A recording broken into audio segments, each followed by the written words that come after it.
unveiling the true identity of the man called Mr. Peter Obi, who is using the identity of his dead brother.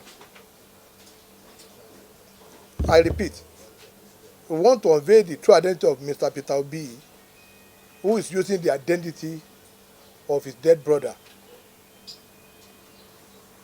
Mr. Peter Obi name on the NYSC certificate, the one on the University of Nigeria and Nsukka certificate and WAEC are different. Who and what is his elder brother name? Where is he and what happened to him? Gentlemen of the press, the attention of Labour Party have been drawn to Mr. Peter Obi's needless and unwarranted world press conference on Wednesday, 11th of October 2023, where he accused the President and Commander-in-Chief of Armed Forces of the Federal Republic of Nigeria, Asiwaju Bola Ahmed Tinubu, of using fake identity. We have been watching with keen interest the various reaction and mudsliding of the unsubstantiated allegation of forgery in respect of Chicago State University diploma certificate of His Excellency President Bola Ahmed Tinubu, GCFR. While we agree that Mr. Obi has the right to his opinion, he ought to have been guided by the Constitution of Nigeria, because who comes to equity must come with a clean hand. As a main opposition party, the role being played by the Labour Party former 2023 presidential candidate is highly condemnable, because it is obvious he is trying to levy war against the President of Nigeria through intimidation in order to cause violent overthrow, which is a treatable felony offence punishable by death or life imprisonment. We believe rather than Mr. Peter Obi engaging in this media tragedy, rascality and comedy, he should have allowed Supreme Court to adjudicate on the veracity of the issue raised in the President certificate saga. Labour Party acted on credible authority that he has another brother, the firstborn of his father.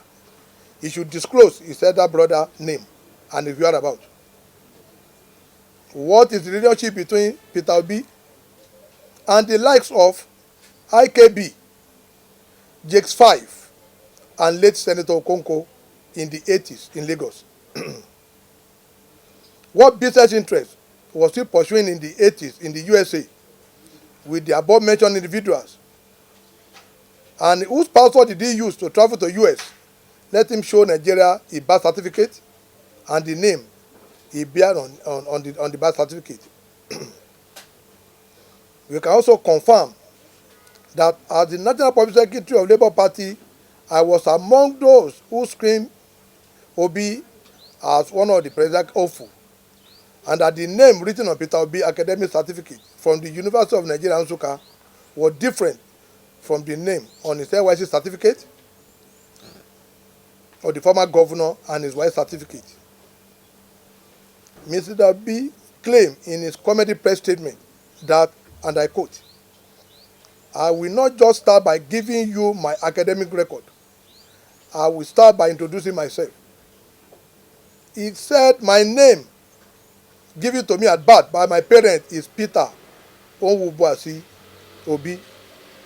That was my that was the name my parents gave me. I don't answer my Igbo or middle name. What it means is that I cannot die. So I choose not to answer it, but my father that gave me that name. But it was my father that gave me that name. My name is Peter Onwubuasi Obi. I'm a Catholic, and my confirmation name was Gregory." So you will see me write Peter Gregory Obi. I repeat, he said you will see me write Peter Gregory Obi. In Peter Obi's elder brother, his firstborn, was a drug baron that was killed. He belonged to Andy Okonkwo, the IKB group in the early 80s. He should bring a birth certificate. And we want to know who is Gregory, rather than him to to comport himself, is telling the whole world that it's not. Obi is not a clean person. For 8 years, he did not conduct local government election in Anambra. He came to save money for Anambra. These are the money he put in a private bank, and he collected interest in the money. He saved Anambra money in Fidelity Bank. If truly he was saving for the people of Anambra, he should have put it in Union Bank or First Bank. He used the money for collateral for private businesses. The bank were issuing letter of credit, and is the one accusing the president of being a thief. How on earth will such a person go on here, on a national television station, and accuse somebody of fraud when he knew he has no local standard? People should come and ask him what happened to his elder brother, what killed him. 2, why did he not allow his elder brother's wife to remarry or leave his house? Why is he using only his school certificate and so on? We want Peter Obi to deny this allegation, and we are ready to bring out more facts. Most importantly, Peter Obi needs to come back to the press and show his birth certificate. I put it to him via the World Press Conference that the name on the birth certificate is not Peter Obi. He's using the name of his brother, and even the Next International company he claimed to have owned when he was in school belonged to that dead brother. Finally, I have been warned, even up to this morning, not to grant this press conference by Peter Obi and Julius Aburi. Yes, they said I risk losing my life. The President of the Federal Republic of Nigeria, Asiwaju Bola Ahmed Tinubu, should note that should anything happen to me and my family, the Inspector General of Police must be put on notice that Mr. Peter Obi and Abure are to be arrested for my assassination. There is no need for any investigation, as that may be silenced anytime soon by them. I implore the IGP and the DSS to watch me closely so that I will not be killed for saying the truth. I pray for the repose of the soul of Mohbad, but there will not be any another Mohbad in Nigeria.